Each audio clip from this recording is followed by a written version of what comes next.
ऐ खुदा तू बता तेरा क्या नाम है, तू है रहता कहाँ, तेरा क्या काम है। ऐ खुदा तू बता तेरा क्या नाम है, तू है रहता कहाँ, तेरा क्या काम है।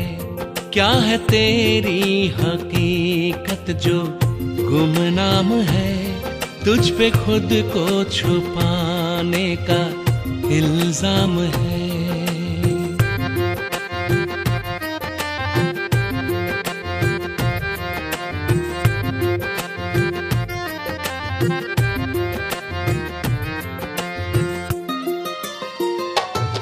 तूने दुनिया बनाई क्यों, मकसद बता।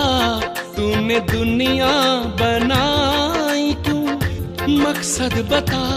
रूहें इसमें बसाई क्यों, मतलब जता। रूहें इसमें बसाई क्यों, मतलब जता। तेरे जलवों से रोशन ज़मीं आसमां, क्यों किसी को नजर तू ना आता यहाँ। तेरी पर्दा नशीनी का अंजाम है, ढूंढता आज भी तुझको इंसान है। ऐ खुदा तू बता तेरा क्या नाम है, तू है रहता कहाँ, तेरा क्या काम है।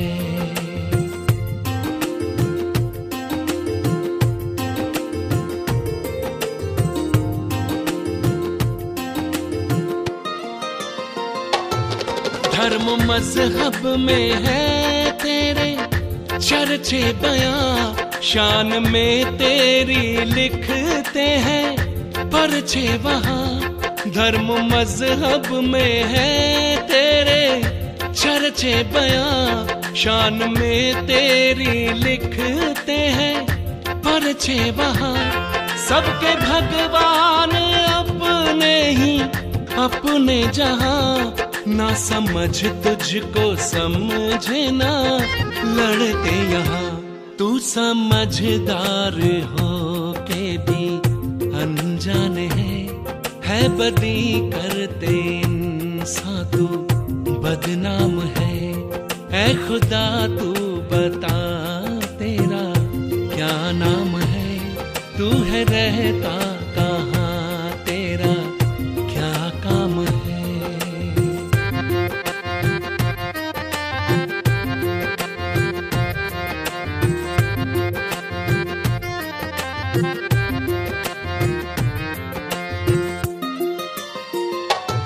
तूने जन्नत बनाने की मेहनत भी की, फिर ये दोज़ख को लाने की ज़हमत क्यों की। तूने जन्नत बनाने की मेहनत भी की, फिर ये दोज़ख को लाने की ज़हमत क्यों की। खेल कैसा गजब था, गजब ढा दिया, नेकियों को बदी से मिला जो दिया। लेना कब तक तुम्हें सबका इम्तिहान है, अब सभी के दिलों में ये अरमान है। ऐ खुदा तू बता तेरा क्या नाम है, तू है रहता कहाँ, तेरा क्या काम है।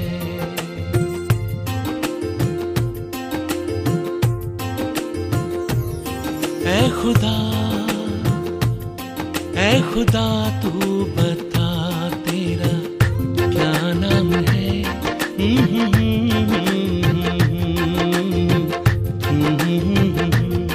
ऐ खुदा तू बता तेरा क्या काम है, क्या नाम है, हाँ क्या काम है। ऐ खुदा, ऐ खुदा, ऐ खुदा, ऐ खुदा, ऐ खुदा, ऐ खुदा,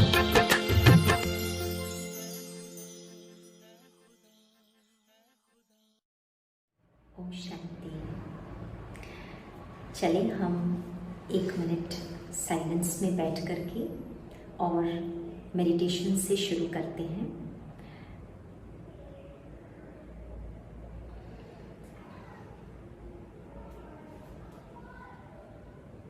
मैं एक चैतन्य शक्ति हूँ।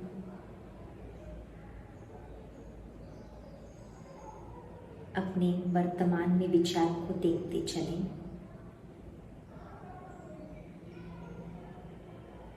पास्ट और भविष्य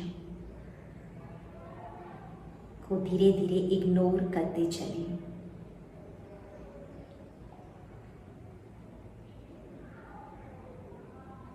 अब वर्तमान के विचारों की गति धीमी होती जा रही है।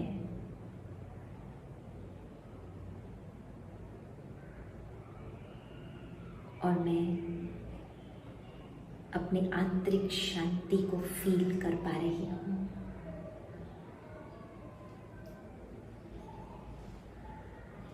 मेरे विचारों का रचयिता मैं स्वयं हूँ, क्रिएटर हूँ। मेरे पास अगाध क्रिएटिव एनर्जी है।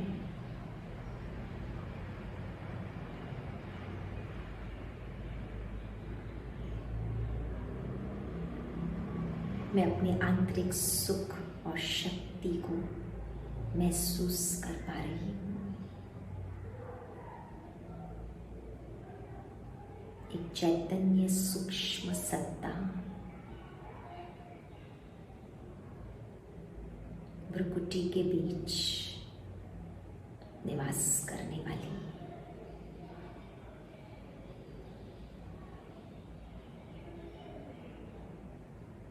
ओम शांति।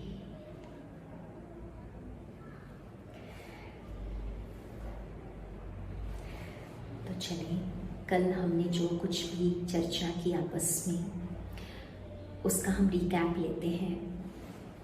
हमने समझा कि हम आत्मा के अंदर अनंत शक्तियां हैं, जिसको जितना हम महसूस करते चलेंगे मेडिटेशन के द्वारा, जितना उसके ऊपर हम काम करेंगे, उतनी हमारी इम्यून सिस्टम जो है वो बढ़ती चली जाएगी।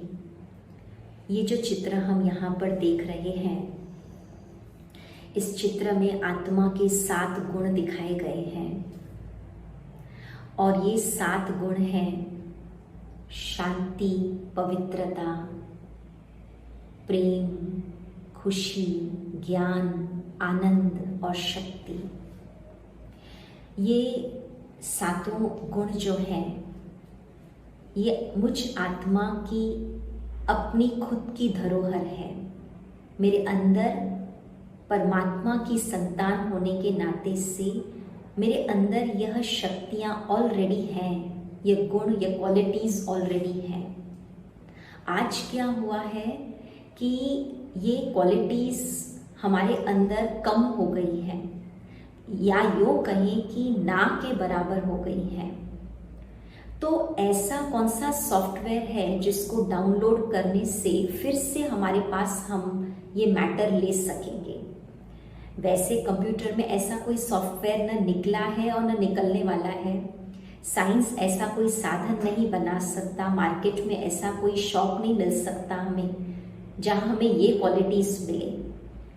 लेकिन फिर कौन सा ऐसा सॉफ्टवेयर है जिसका जिक्र हमने कल भी किया कि एक परमात्मा है जो इन सर्व गुणों का स्रोत है, वो परम शक्ति है। तो आज हम जानेंगे कि वो कौन सा सॉफ्टवेयर है, वो परमात्मा कौन है, वो कहाँ रहते हैं, कैसे उनके साथ हमारा मिलन होगा, कैसे उस सॉफ्टवेयर को डाउनलोड करना है और डाउनलोड करने के बाद में भी उसको यूज़ कैसे करना है। अब जब परमात्मा की हम बात करते हैं तो हमें ये समझना होगा कि जब हम बोलते हैं गॉड इज वन, और एक तरफ हमें कई अलग अलग परिचय परमात्मा के प्राप्त होते हैं। अब कहा जाता है God is one and God is truth. तो अगर गॉड इज ट्रूथ, तो ट्रूथ तो हमेशा एक ही होता है।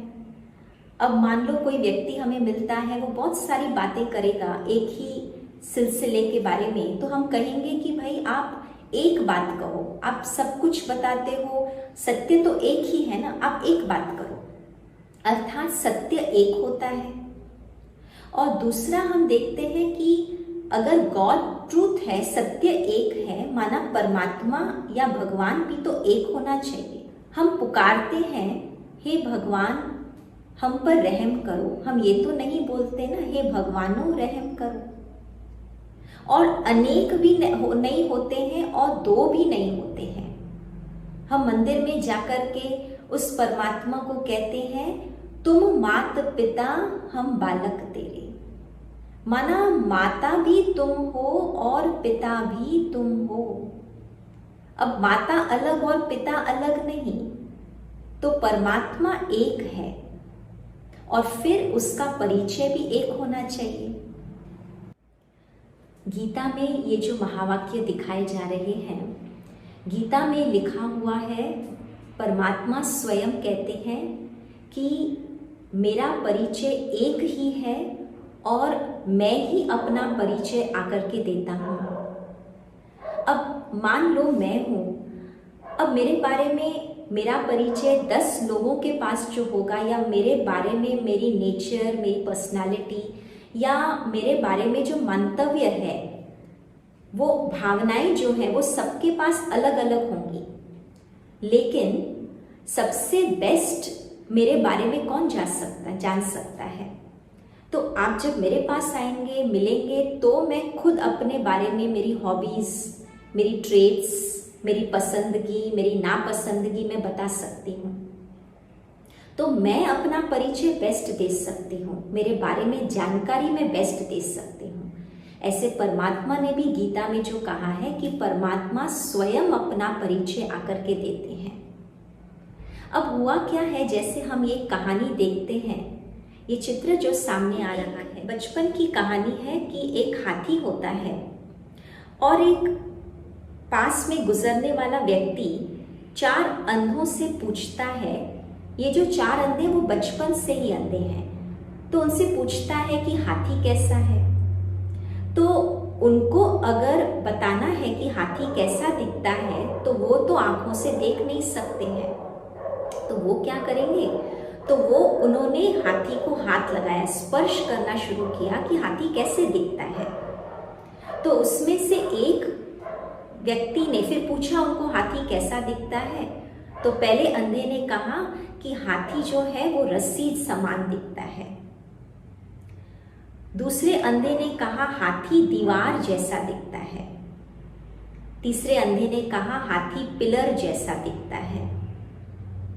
और चौथे व्यक्ति ने कहा हाथी जो है ना वो ट्रंक जैसा दिखता है, झाड़ का जो ट्रंक होता है वैसा दिखता है। अब वास्तव में हम आपसे पूछें हाथी कैसा दिखता है, हमें तो पता है हाथी कैसा दिखता है, न वो एक रस्सी जैसा दिखता, न दीवार जैसा दिखता, और न पिलर जैसा दिखता, और न झाड़ के ट्रंक जैसा दिखता है। परंतु क्या ये चारों अंधों ने जो बोला, एक ने जो बोला, क्या वो राइट था या रॉन्ग था? वास्तव में ये आंसर आएगा कि हरेक के हिसाब से वो राइट थे, उसमें नो डाउट। परंतु वास्तविकता तो ये है कि हाथी तो ये चारों के हिसाब से दिखता ही नहीं है। तो न वो राइट है न वो रॉन्ग है, अपनी अपनी अनुभव के हिसाब से हर एक राइट था, पर वास्तव में कोई राइट नहीं था। अब यही बात हम परमात्मा के साथ अप्लाई करें। अब परमात्मा के बारे में जो हमारे मन में मान्यताएं बैठी हुई हैं, अब हो सकता है वो राइट है, वो हो सकता है रॉन्ग है, क्योंकि अनेक मान्यताएं हैं, अनेक बिलीफ सिस्टम्स हैं। अब सच्चाई क्या है वो कैसे समझें? तो परमात्मा ने अपना परिचय जो हमें दिया है उस परिचय के आधार पर मैं आपसे वो बातें शेयर करूंगी, पर मैं आपको ज़रूर ये रिक्वेस्ट करूंगी, निवेदन करूंगी कि आप उन बातों को भी फॉर ग्रांटेड नहीं लें। जैसे बोला जा रहा है वैसे आप उसको भले स्वीकार न करें, परंतु मैं आपको एक कसौटी दूंगी। उस कसौटी पर आप परखें। अगर उस कसौटी पर सच उतरती हैं ये बातें, तब फिर आप जरूर उसको एक अपने जीवन की धारणा बना देवें। आप खुद जज करें, बुद्धि से जज करें कि इस हिसाब से क्या परमात्मा ऐसे हैं। तो चलें उसके बारे में हम आगे जानते हैं। अब हम देखते हैं हिंदू धर्म में एक तरफ श्री राम जी को भी दिखाया है शिव के पिंड की आराधना करते हुए, इसलिए शिव जी को कहा जाता है रामेश्वर। वहीं पर श्री कृष्ण को भी दिखाते हैं कि जब महाभारत का युद्ध शुरू होने वाला था, तब उन्होंने भी शिव की पूजा करके और फिर उन्होंने युद्ध की शुरुआत की। अर्थात श्री राम और श्री कृष्ण इन देवताओं ने भी उस परम शक्ति शिव की पूजा की है, तो परमात्मा शिव इन देवताओं से भी ऊंचे ठहरे। भारत में 12 ज्योतिर्लिंगम मठ का यादगार हम सब देखते हैं। एक तरफ नॉर्थ में अमरनाथ है, ईस्ट में काशी विश्वनाथ, साउथ में रामेश्वर और वेस्ट में सोमनाथ। ऐसे 12 ज्योतिर्लिंगम मठ जिनको शिवालय कहा गया है, जहाँ पर शिव की लिंग के रूप में पूजा होती है। तो लिंग अर्थात कि जैसे कहते हैं स्त्रीलिंग, पुल्लिंग, ये जेंडर्स होते, ऐसे ज्योतिर्लिंग परमात्मा का जो लिंग है, प्रतीक जो है उनका, वो न स्त्रीलिंग है न पुल्लिंग है, परंतु उनको कहा जाता ज्योतिर्लिंग, अर्थात वो ज्योति स्वरूप है। और उनकी पूजा, अब किसी को, भक्तों को अगर उस ज्योतिर्स्वरूप परमात्मा तक पहुंचना है, उनके प्रति अपनी श्रद्धा व्यक्त करनी है, अपनी फीलिंग्स प्रकट करनी है, तो उसके ऊपर उनको दूध चढ़ाना, फूल चढ़ाना, तो उसके लिए उन्होंने वो एक पिंडी का प्रतीक बना दिया है। और इसीलिए आप देखो उस पिंडी के ऊपर भी एक बीच में बिंदु दिखाते हैं। वो बिंदु दर्शाता है कहाँ न कहाँ भक्तों को भी सबकॉन्शियस में ज्ञात है कि परमात्मा वास्तव में बिंदु स्वरूप है। तो हमें केवल पिंडी तक नहीं पहुंचना है, पर पिंडी जिसका प्रतीक है। जैसे कोई कमरे में कोई चित्र होता है, अब हो सकता है हमारा कहीं चित्र हमने लगाया हो, परंतु चित्र और चैतन्य तो अलग होगा ना। तो प्रतीक है पिंडी, प्रतीक है कैंडल, प्रतीक है जो मुस्लिम धर्म में मक्का मदीना में वो काले रंग का जो पत्थर है उसको चूमते हैं, उसका दर्शन करते हैं। परंतु वो नूर, वो प्रकाश, वो लाइट गॉड, वो एक ओंकार, वो ज्योति स्वरूप परमात्मा, वो कहाँ रहते हैं। हमें वहां तक, सोर्स तक पहुंचना है। हमें उस सॉफ्टवेयर को डाउनलोड करना है अपने जीवन में। तो हम देखते हैं इस चित्र में कि हम समझेंगे कि उनका नाम क्या है, उनका रूप क्या है, उनका देश कौन सा है और वो सृष्टि पर कब आते हैं। उनका वास्तविक ओरिजिनल नाम है शिव। शिव का अगर आप संस्कृत अनुवाद देखें डिक्शनरी में, तो शिव अर्थात कल्याणकारी, वो ज्योति स्वरूप है, वो हमारे पिता हैं। तो जैसे बच्चे का रूप वैसे पिता का रूप। मैं ज्योति स्वरूप आत्मा हूं, तो मुझ आत्मा का पिता भी ज्योति स्वरूप, रूप में बिंदु, लेकिन गुणों में सिंधु के समान। अपरम अपार महिमा, अपरम अपार गुण है। हम देख रहे हैं उनकी समस्त महिमा का लिखत सामने है। वो ज्ञान के सागर है, शांति के सागर है, अर्थात शांति जितना ज्ञान, सागर जितना ज्ञान सागर जितना प्रेम, अथाह अपरम अपार सिंधु समान। इसलिए उनके गुणों को सागर के साथ कंपेयर किया गया है। दिव्य चक्षु विधाता हैं, पतित पावन हैं, त्रिकालदर्शी हैं, त्रिनेत्री हैं, ब्रह्मा विष्णु शंकर के भी रचयिता हैं। तो ऐसे परम शक्ति परमात्मा, उनका यह जो नाम है वो गुणवाचक है, क्योंकि ये सारी जो उनकी महिमा है वो उनके गुणों और कर्तव्यों के आधार पर है।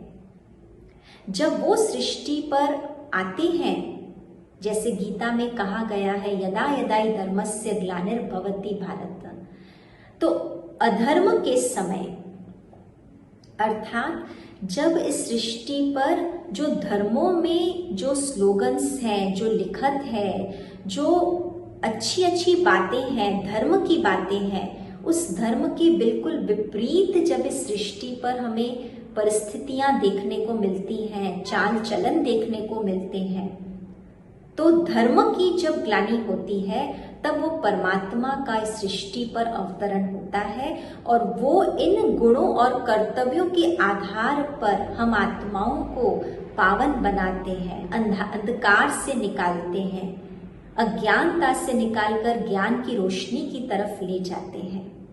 हमारे जीवन में एक प्रकार का स्वर्गीय माहौल क्रिएट करते हैं। इसलिए इंग्लिश में भी उनको कहा जाता है कि हेवनली गॉड फादर।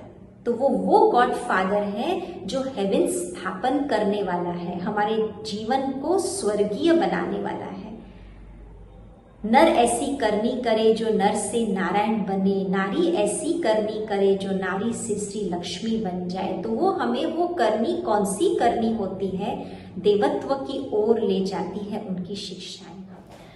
अब हम देखते हैं कि उनका निवास स्थान कहाँ पर है, उनका एड्रेस कौन सा है और क्यों जानना है ये एड्रेस। क्योंकि किसी से मिलना है तो केवल व्यक्ति से नहीं मिलना होता है, व्यक्ति जहाँ रहता है वहाँ पहुँचने के बाद उससे मिलना होता है। तो उनके लिए कहा जाता है पार ब्रह्म परमेश्वर, अर्थात वो जो छठा तत्व है। हम यहाँ पर इस चित्र में देखते हैं कि ये जो 3 लोक दिखाए हैं, नीचे है साकार मनुष्य लोक दिखाया है जहाँ पर जन्म मरण का फेरा चलता है। शेक्सपियर ने भी कहा है this world is like a stage, ये सृष्टि एक रंगमंच के जैसे है, हम सब एक्टर्स हैं। तो हम इस सृष्टि पर, इस पृथ्वी पर जन्म मरण के चक्र में आते हैं, रोल अदा करते हैं, कर्म की कहानी यहाँ चलती है। कर्म फिलॉसफी इस सृष्टि पर जो एक्ट चलता है उससे लागू पड़ता है।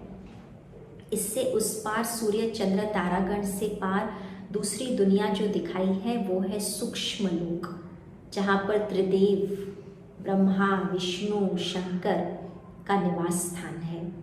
कहा जाता ब्रह्मा देवताय नमः, विष्णु देवताय नमः, शंकर देवताय नमः, पर शिव परमात्माय नमः। तो त्रिदेव के रचयिता जो शिव परमात्माय नमः, वो जो शिव परमात्मा है वो उसके ऊपर की दुनिया में उनका निवास है। ज्योतिर्बिंदु परमात्मा ये उस परमात्मा का घर भी है और हम आत्माएं भी वास्तव में उसी धाम से आई हैं। इसलिए हम एक तरफ जब कुछ बात नहीं बनती है तब हम ये कहते हैं अब तो बस वो ऊपर वाला इस बात को ठीक कर सकता है, और दूसरा हम अपने लिए भी कहते हैं जहाँ से आए हैं बस वहीं जाना है। तो जहाँ से आए हैं वहाँ जाना है, वो मेरा भी असुल घर है, ओरिजिनल घर है, उसे स्वीट होम कहा जाता। वहाँ परमात्मा का निवास है इसलिए परम धाम कहा जाता। वहाँ आत्माएं अपने ओरिजिनल साइलेंस में रहती हैं इसलिए उसे शांति धाम कहा जाता। वहाँ पर आत्माएं मुक्ति की अवस्था में होती हैं, जन्म मरण से मुक्ति की अवस्था में होती हैं, इसलिए उसे मुक्ति धाम कहा जाता है। तो ऐसे वो परलोक, परे ते परे लोक के निवासी परमात्मा हैं और वो इस सृष्टि पर अधर्म का विनाश करने, पुरानी दुनिया के आसुरीपन के, डेविलिश पने को खत्म करके और नई दुनिया स्थापन करने का कर्तव्य करने के लिए सृष्टि पर उनका अवतरण होता है। अब जब हम ये समझ रहे हैं कि परमात्मा का निवास स्थान परम धाम है और वो सृष्टि पर आते हैं जब धर्म की ग्लानि होती है, तो एक ये जो मान्यता है कि परमात्मा सब जगह पर है, सर्वव्यापी है। अब अगर परमात्मा सर्वव्यापी होते तो फिर गीता में उनके जो वचन गाए हुए हैं कि मैं आता हूँ तब जब धर्म ग्लानि होती है, मैं आता हूँ, तो आएंगे कब? जब यहाँ नहीं होंगे और उनके आने का कोई समय होगा। और दूसरा, अगर परमात्मा सर्वव्यापी होते, ईश्वर सब जगह पर हैं, तो फिर उनको हम बुलाते क्यों हैं? मंदिरों में, मस्जिदों में, गिरजाघरों में हम भगवान को क्यों कहते हैं, हे भगवान आ जाओ इस धरती पर? हम पुकारते हैं, हम ऊपर देख करके उनकी बंदगी करते हैं। यहाँ है तो ऊपर क्यों देखते हैं? फिर तीसरा हम देखते हैं कि अगर परमात्मा सर्वव्यापी होते तो कहीं तो इस संसार की वो हालत तो दिखाई नहीं देती है, उनके सर्वव्यापकता के चिन्ह तो समझ में नहीं आते हैं। चारों तरफ जो लूट मार चलती है, भ्रष्टाचार है, दुराचार है, अत्याचार है, कूड़ा किचड़ा है, इतनी गंदगी है, बाहर भी उतनी गंदगी, मनों में भी इतनी मलिनता, तो क्या परमात्मा सबके अंदर है? अगर परमात्मा सबके अंदर होते, मान लो हमने एक दूध का ग्लास है और उसमें हमने शक्कर डाला, तो शक्कर डालने के बाद शक्कर तो घुल जाती है, तो दूध तो पूरा मीठा हो जाता है। हम ये नहीं कहेंगे कि एक बार पिया तो मीठा था, दूसरी बार पिया तो फीका लग रहा था। तो पूरी शक्कर की जो मिठास है वो दूध में घुल जाती है। परमात्मा अगर सर्वव्यापी है, उनकी महिमा अपरंपार है, वो गुणों के सागर हैं, वो शांति के सागर हैं, वो शक्ति के सागर हैं, तो फिर सारी दुनिया में क्या दिखाई देना चाहिए? सारी दुनिया में संपूर्ण शांति, संपूर्ण सुख, संपूर्ण पवित्रता दिखाई देनी चाहिए। मन मलिन क्यों? और फिर अगर मेरे अंदर परमात्मा है तो मैं तो सदा सुखी होनी चाहिए। फिर मैं क्यों गाती हूं, हे पतित पावन आओ, या मेरे अंदर कोई गुण नहीं, आपे ही तरस परोई। फिर हम देखते हैं कि जिस प्रकार से लोहा भी, अगर उस लोहे को भी हमने अग्नि में डाला तो अग्नि का जो वैल्यू है वो तपत है, अग्नि गरमाइश है, तो वो लोहे को भी गर्म कर लेती है।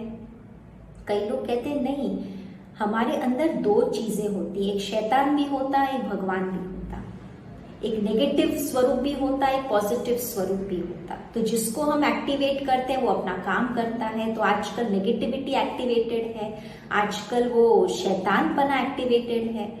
पर फिर हम ये भी सोचें कि अगर शैतानपना कितना भी एक्टिवेटेड हो, पर भगवान के लिए तो हम कहते हैं वो रात को भी दिन बना देता है। भगवान के लिए हम कहते हैं कि वो सर्वशक्तिवान है, तो क्या उसका सामर्थ्य कम पड़ता है जो शैतान को खत्म कर दे? और अगर हम भी अगर शैतान के मजबूर हो गए हैं, शैतान पने के मजबूर हो गए हैं, परंतु वो तो पिता है ना, वो तो सर्वशक्तिवान है ना, तो वो अंदर बैठा हुआ है, तो अपना काम कर लेवे, वो शैतान पने को समाप्त कर लेवे। तो फिर गौर करने की बात है कि वास्तव में ये मान्यताएं कहां से शुरू हुई होंगी। उनके दो आधार हैं शुरुआत के, एक है भावना और दूसरा है भय। भावना के आधार पर, जैसे मीरा को कृष्ण में अति भावना थी, और उस भावना के कारण जिसमें जो भावना बैठी रहती है, तो उसके अंतर चक्षु के लिए इसके सामने वही दिखाई देता है। इसलिए मीरा ने कह दिया, हे कृष्ण, जिधर देखती हूं तू ही तू है। वो भावना ने काम किया, वो भावना ने बोला। अंतर चक्षु में वो बैठा हुआ है क्योंकि अंतर मन में बैठा हुआ है, इसलिए विजन में वही दिखाई देता है। किसी प्रेमिका का किसी प्रेमी से बहुत प्यार होता है तो प्रेमिका कहती है कि मुझे तो बस वही दिखाई देता है। अब स्थूल चक्षु के सामने तो बहुत कुछ दिखाई दे रहा है, लेकिन मन के चक्षु के सामने वो दिखाई देता जो मन में बैठा हुआ है, जिसमें मन बैठा हुआ है, भावना काम कर रही है, भावना बोल रही है। और दूसरा हम देखें कि एक डर के कारण भी, जैसे इस संसार में जब खूब पाप बढ़ने लगा तो उस पाप को कहीं पर स्टॉप करने के लिए, उस पाप के स्पीड को कम करने के लिए साधु संतों ने हमें कहा कि आप पाप मत करो, भगवान आपको देख रहा है। भले कोई दूसरा देखे नहीं देखे, लेकिन भगवान आपको देख रहा है। तो वो जो डर बिठाए, जैसे हम भी अपने घर में कोई छोटा बच्चा होता है, अब कल्याणकारी भावना से वो अगर बाहर निकलने की कोशिश करता है दरवाजा खोल करके, तो हम कहते हैं नहीं नहीं बेटा बाहर नहीं जाना, बाहर डॉगी बैठा है, बाहर वॉचमैन बैठा है। तो उनके अंदर वो डर बिठाते और कल्याण की भावना से उनको वो बाहर न निकले, इसके लिए हम उनको ये कह देते हैं। तो वास्तव में परमात्मा सर्वव्यापी नहीं है, हाँ वो सूर्य माफिक है। अब उनको पूरी संसार को चलाने के लिए सब जगह होने की भी आवश्यकता नहीं है। जैसे ड्राइवर कोई गाड़ी में बैठता है, वो एक ही गाड़ी में सीट पर बैठता है और पूरी गाड़ी को कंट्रोल करता है। एक कंपनी का मैनेजर होता है, वो एक ही जगह बैठता है, पूरे कंपनी के सब डिपार्टमेंट्स को वहां से मैनेज करता है। ये तो सर्वसमर्थ परमात्मा है। तो वो तो एक ही जगह बैठ करके, एक ही जगह उसका निवास स्थान है, वहां से ही वो संपूर्ण संसार के कर्तव्यों को मैनेज कर सकता है, कंट्रोल कर सकता है।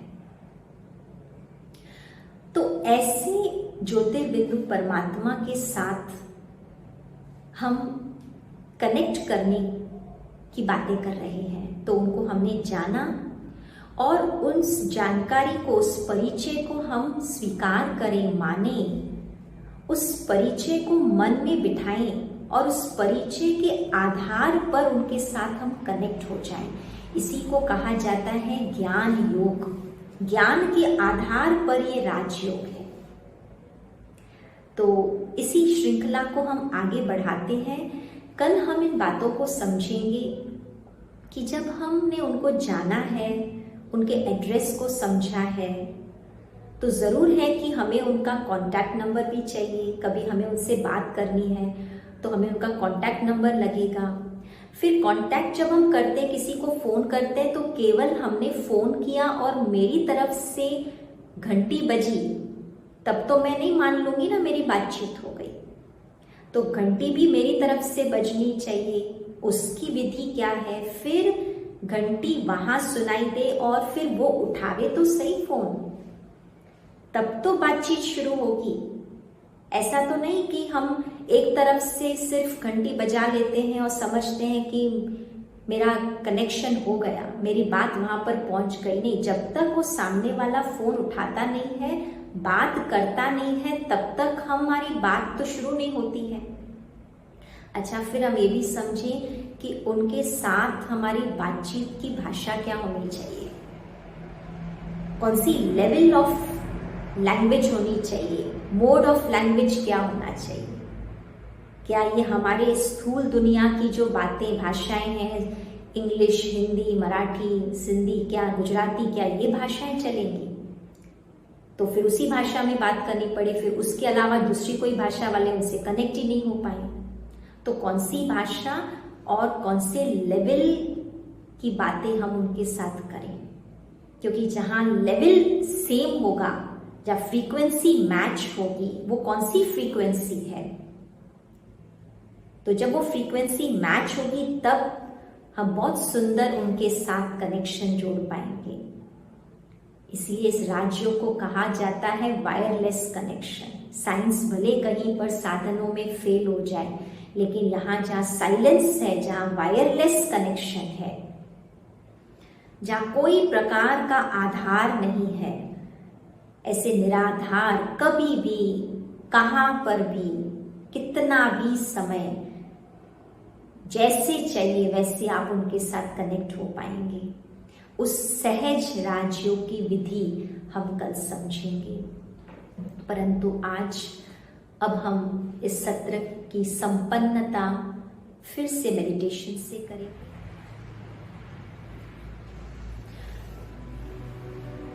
तो आज हम मेडिटेशन करेंगे जबकि हमने परमात्मा के स्वरूप को समझा है।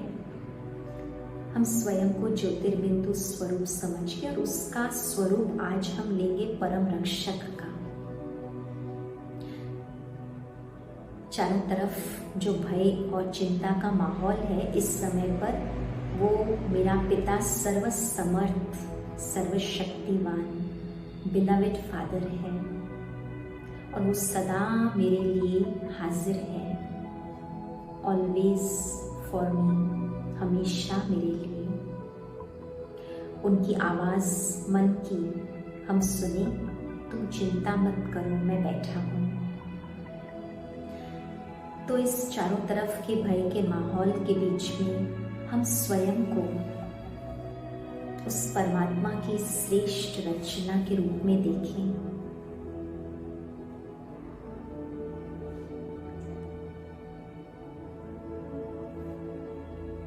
समझ के आधार पर मैं जो हूं, जैसी हूं, उस स्थिति में स्वयं को सेट करती, वो जो है, जैसे है, उन्हें उसी स्वरूप में मन की आंखों से, बुद्धि से देखते चले, अर्थात समझते चले।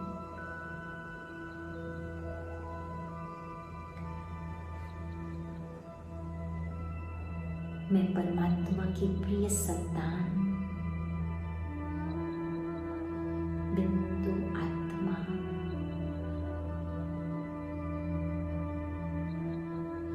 प्रकृति के बीच विराजमान,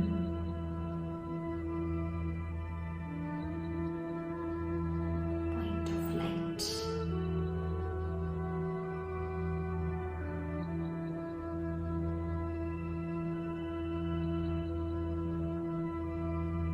मन के विचार जो आ रहे हैं वो बादलों समान मैं जाने देती हूँ।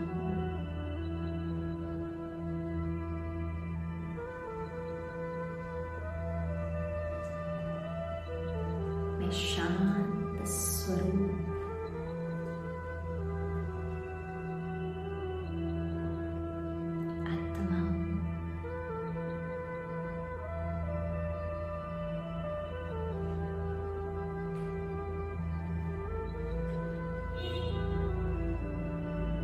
मन में परमात्मा प्यार समाया हुआ है। अंदर से उस परमात्मा से मिलने की तीव्र इच्छा जागृत हुई है।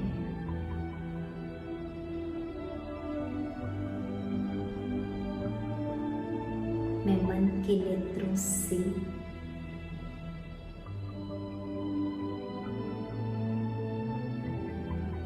उस शिव पिता को लाल प्रकाशमय दुनिया में ज्योति स्वरूप के रूप में देख रही हूं।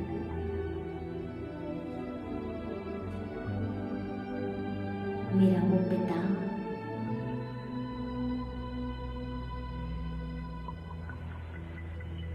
मेरा परम रक्षक है।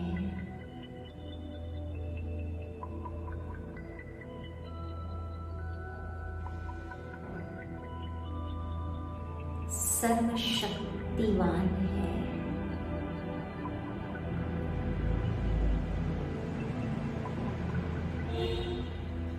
उनकी शक्तियां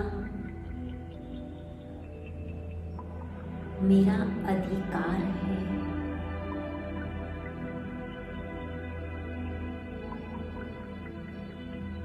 क्योंकि मैं आत्मा उनकी संतान हूँ।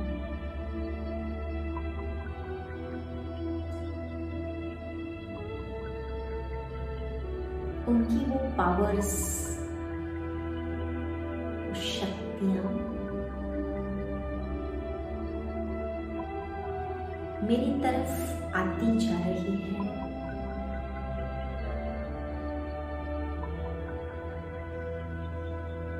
मैं फील कर रही हूँ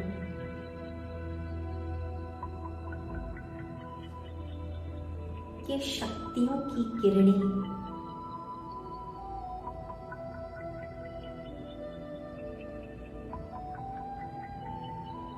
मेरी रक्षा कर रही है।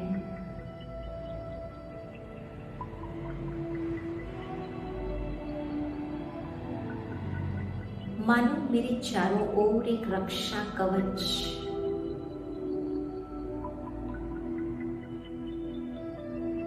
एक एनर्जी का सर्कल तैयार कर दिया है।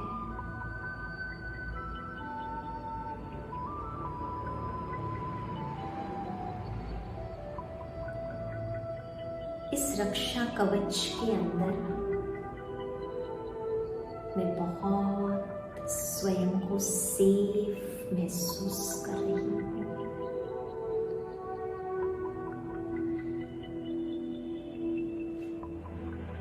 इस रक्षा कवच के अंदर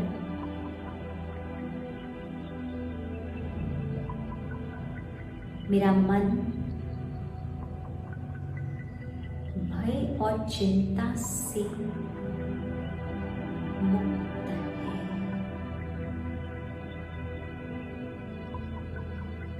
मैं निश्चिंत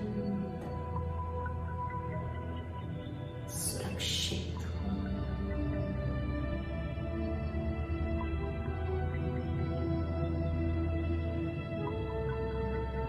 ये रक्षा कवच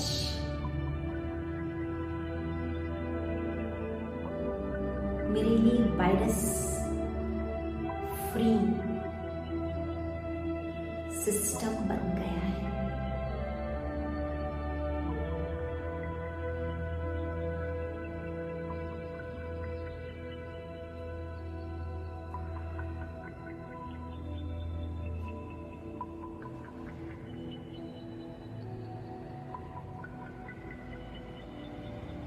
मैं जहां जहां जाती हूँ, बैठती हूँ, उठती हूँ, चलती हूँ,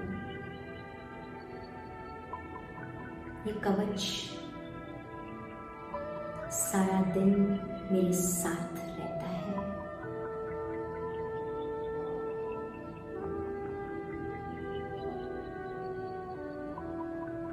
धन्यवाद शिव पिता, धन्यवाद।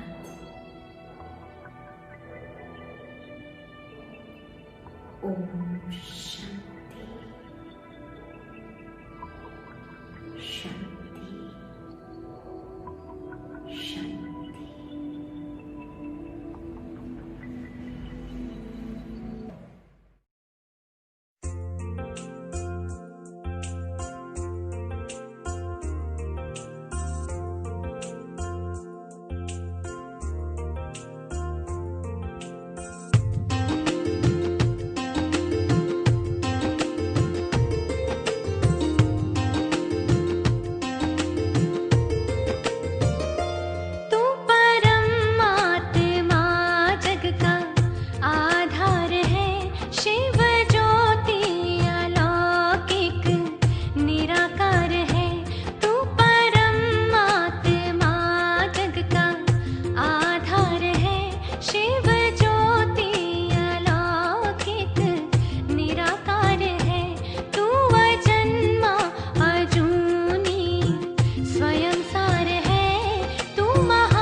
फिर मिलेंगे, परमात्मा मिलन की विधि को एंजॉय करेंगे।